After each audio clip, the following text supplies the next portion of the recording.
What's up, guys? It's Hank Stanks. Battlefield 6 has been out for over a week now. I've put in almost 40 hours and now feel prepared to share with you what I've learned during that time. Let's start with the basics. In Battlefield 6, there is no tac sprint. However, the developers have chosen to revert back to the more primitive and, in my opinion, more realistic form of moving quickly, pulling out your knife. By putting away your weapon and switching to your knife, you now move like Usain Bolt. If you haven't already incorporated this into your game, I'd highly recommend doing so. Just be aware it will take a moment to get back to your primary weapon, so keep your head on a swivel. Each class in BF6 has class-specific weapons. For assault players, your weapon of choice should be an assault rifle. Using an assault rifle grants the assault class faster weapon handling. This includes a quicker weapon swap to your AR and a reduced transition time from sprinting to shooting. This passive boost is part of the assault class's overall design as a frontline aggressor, allowing for highly mobile and responsive gunplay. One other thing to keep in mind, if you want more ammunition in your primary weapon, you can choose not to carry a second primary weapon like the shotgun.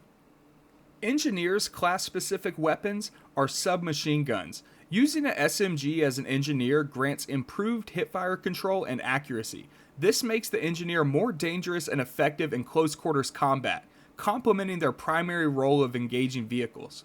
In its current version of the game, submachine guns are some of the most deadly weapons on the battlefield. The P90 absolutely rips, so keep that in your arsenal if you are running engineer, or even in some of those close-quarters combat modes like Domination or TDM. Next, we have the support class. As support, you will want to use LMGs. Using a light machine gun provides support players with distinct advantages, primarily in mobility and suppression effectiveness compared to other classes using the same gun. Lastly, we have recon. Of course, you will want to use a sniper rifle. Rocking a sniper rifle as a recon player activates a weapon proficiency boost that gives you reduced weapon sway, quicker rechambering, and improved breath control for steadier aim. Not everyone will stick to their class-specific weapons, especially outside of closed weapons playlists, but these boosts are very useful, so keep that in mind when setting up your classes. In Battlefield, it is important to stay with your squad if possible. If a squad mate goes down, you have the ability to revive them. Not just revive them, but also drag them to cover if they're in danger. Your squad mates also act as mobile spawn points, allowing you to get into the fight quicker. You also get bonus XP for capturing objectives marked by your squad leader. Don't forget to always PTFO. Kills are usually secondary to capturing objectives in Conquest and pushing or defending objectives in Breakthrough. Keep in mind that you earn the most points by actively engaging with those objectives, and also this helps your team get closer to victory. Remember that it is important to think about where you should spawn as opposed to randomly clicking on an objective in Conquest or clicking on some random teammate out in the middle of nowhere. Spawn as close to the action as possible. Also, when you are down and you notice a large number of enemies nearby, give up. Don't put your team in harm's way by being selfish. Medics typically run with their defibs out to revive fallen teammates, putting them at a large disadvantage if there is a horde of enemies nearby. Speaking of defibs, when playing as support, charge those defibs before reviving. This will give your fallen teammates full health upon revive. Support players are also responsible for resupplying teammates. Throw down ammo bags as often as you can. Your team will appreciate you more than you know. There is nothing more frustrating than running out of ammo and not finding a supply bag anywhere. When you see enemies, be sure to spot them.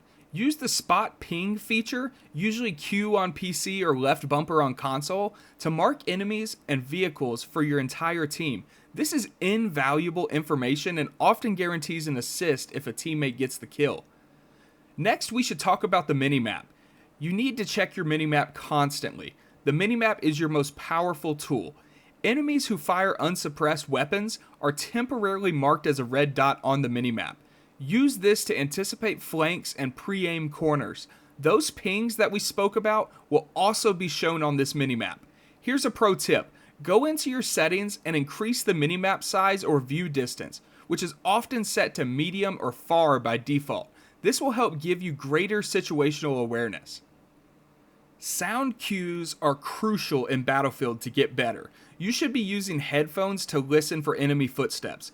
Enemy footsteps are often louder and more distinct than friendly ones, allowing you to anticipate enemies coming around corners or coming up the stairs.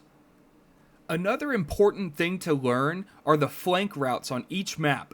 Don't always follow the main push by your teammates. Learn the side routes and verticality of each map to get behind the enemy, hit their objectives, or kill their snipers. Weapon recoil can be intense. Test out different grips, barrels, and muzzles in the firing range to find a combination that suits you the best. Generally, vertical grips help with vertical recoil, while compensators help with horizontal recoil, making the pattern more manageable. In any first-person shooter, it's important to master the movement techniques. For sliding, press sprint, then hit the crouch button to slide. This helps you quickly close distance or enter a doorway while being a harder target to hit. Don't forget about the landing roll either. Hit the crouch or jump button right before landing from a significant height to perform a roll that drastically reduces fall damage. Next up, let's talk about gadgets. Smoke grenades are lifesavers. Using them to mask a team push onto an objective or conceal yourself while reviving a teammate, these are invaluable tools in your tool bag. Remember that they also block thermal sights. The assault ladder is one of my new favorite gadgets in the game. The ladder can be used as a bridge or a ramp as well. This gadget will help you reach those hard to reach places like the second floor of buildings. Keep in mind it is very easy to destroy, so after use, pick it back up. This isn't Call of Duty. Most objects in the game can and will be destroyed. Use explosives strategically. Got enemies camping a building? Blow up the wall or chuck a grenade in the window. Use the game's destruction to create a new entry point or eliminate enemy cover.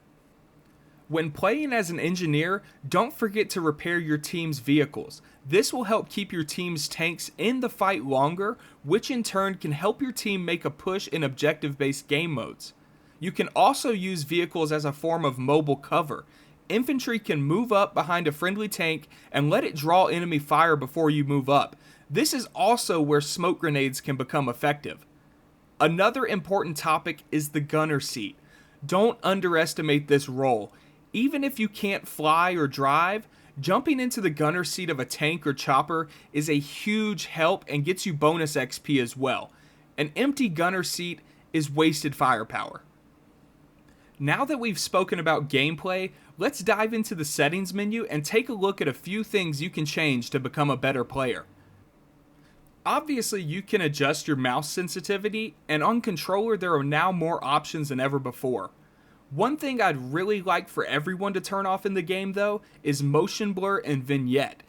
This makes target tracking much clearer and also helps the game look less filtered. Another option to toggle to your liking is chromatic aberration. Turn this off or on, just depending on whether or not you like it. Play around with these settings in game or in the firing range to get an idea for how it makes your game look. You can also increase field of view. A higher FOV gives you better peripheral vision, allowing you to spot enemies coming from the side. If you haven't done so already, it is important to adjust the brightness of the game.